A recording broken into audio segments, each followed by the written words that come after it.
అంతేనా? కొట్ట కొట్టినాలా? నిరుడేనా? ఈ పాల మాల కొట్టినా మరి ఎద్దుల్ని ఎంత కడుతున్నారు మరి? 1:20. నువ్వు లాస్ట్ రేట్కి వెళ్ళని వ్యాపారమా రైతువి? నీ పేరు నీ ఊరు? కృష్ణమోహన్ లక్ష్రెడ్డి గారు. సెల్ నెంబర్ చెప్పు.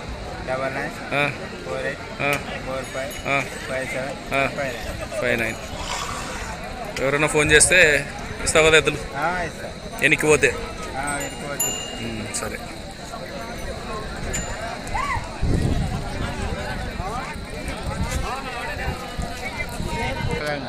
ఇప్పుడు ఇంకెరన్నా అవుతాయి.